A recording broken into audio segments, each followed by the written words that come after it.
have a different reaction to being called an idiot. If there's a, I don't think you're ever called an idiot. So. No. I mean, well, virtually so. If I guess the source is relevant, but if the source is someone who you find credible on other topics, and that source tells you you're wrong on topic X, that becomes very interesting to me. You know, if Steve Pinker calls me an idiot, I'm very interested, and the offense really has nothing to do with it at that point.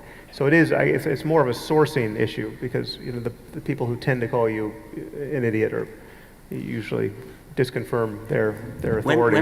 When I was an undergraduate, I read The Phenomenon of Man by Pierre Teilhard de Chardin, and I was completely taken in by it. I thought it was wonderful. And then I read Peter Medawar review of this book. It's the finest negative book review ever written. Read it. And I finished this review and I said, I'm an idiot.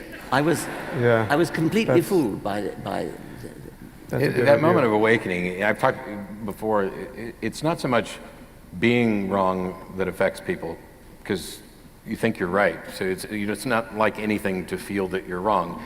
It's the discovery that you're wrong that is sort of the testament of your character. Because for me, finding out that I was wrong is joyous, not that I was wrong, but that I don't have to continue being wrong, that I've made this actual discovery. And there are people who will write in, will say, oh, Matt's wonderful on religion, but terrible on topic X. And without too much exaggeration, I could probably pull up 100 emails, and all of them disagree on what X is. Matt's right about everything except X. I want to get all of them together in a room so they can argue with each other, because every one of those X's is covered by somebody else. You might be wrong about everything. I am. That's because it's compatible with the data. At least I can't show that I'm not. It's interesting psychologically that we all have this experience of being proven wrong, and that's interesting. But I'm more interested in what we do with this sneaking feeling that we might be wrong.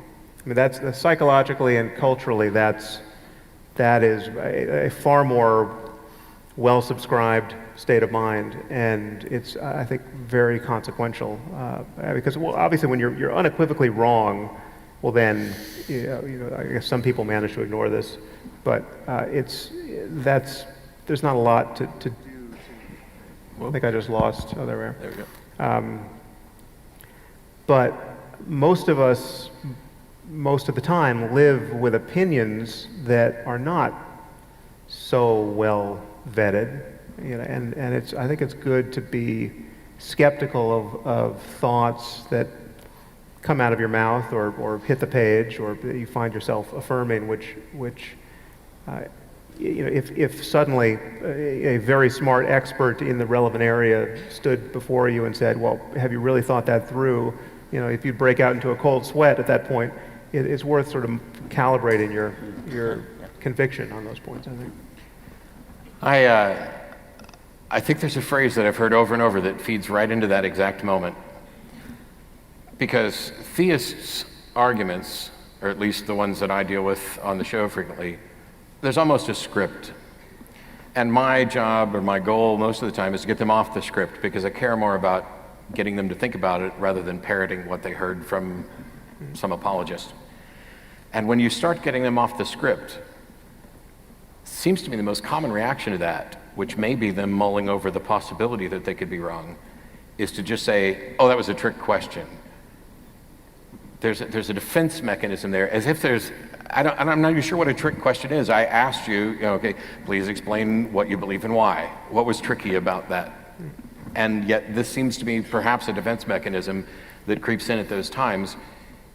I don't know how many others, how many more defense mechanisms like that we might find, but I'm constantly looking for ways to combat them, constantly looking for ways to have a better discussion. Doesn't mean I'm going to have a good discussion with every single person, but if we see these same trends over and over, how do we, maybe there's no answer, but shouldn't we try to identify those trends in the actual thought processes and attack those perhaps more than the facts surrounding the underlying belief. Yeah, it's more about process than about facts, because the facts change, and there's always new ones coming in, and so it's the process by which you are vetting your opinions that I think is crucial, and I think it's useful to ask yourself, and it's useful to ask someone you're arguing with, what would have to be true of the world for you to admit that you're wrong? Yeah. In what sense is your view on this topic falsifiable? And often there's no answer to that. Especially in the case of religion, you'll get people who actually sign on this dotted line. They'll say, there's absolutely nothing in the world of my experience that could change, that would falsify my belief in Jesus, say. And if that's true, well then that's proof positive that it's actually not based on any engagement with the world of your experience. Although what I'll hear sometimes, the people who will do that have true and unfalsifiable position, but they'll go then to personal experience. For example, Ray Comfort will tell you there's no way you could prove to him that Jesus doesn't exist because he's as real to Ray as his wife. And even when I tried to point out, you can introduce me to your wife and I can meet her and talk to her, right? You can't do that. It doesn't phase. And when not to continually use my mother as an example, sorry mom, not that she'll ever frickin' see this, but she will say, she doesn't care about the Bible. She doesn't, she does, but she doesn't care if you can point out problems with it. Doesn't care about philosophical arguments, doesn't care about the logical arguments. She sees Jesus working in her life every day. And even if I were to try to go down the route of, I'm willing to accept that you have experiences that you are claiming and attributing to Jesus, I just wonder what the justification is for that. That has no impact on her. It may be me, that I should never have these conversations with my mom. But that's the path that it often goes down when they start seeing this doubt mechanism coming in of, oh no, it couldn't be true because of this experience that I have. As skeptics, as critical thinkers, I don't know, in much the same way that I talked about perhaps not addressing the facts as much as the mechanisms, I think there's a value for a campaign to teach people to stop being so confident about their interpretation of their personal experiences. Because all of those seem to be an argument from ignorance. I experienced this, I have no explanation for it, therefore it must be God, or therefore it's a ghost, or therefore this pill worked, or this whatever worked.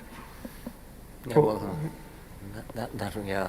And I think I have to confess that if I'm asked what it would take to falsify my non-belief in God, or what it would take to convince me of anything supernatural, I find it very hard. I used to think it'd be easy. You just God would appear in clouds and chariots of fire and things.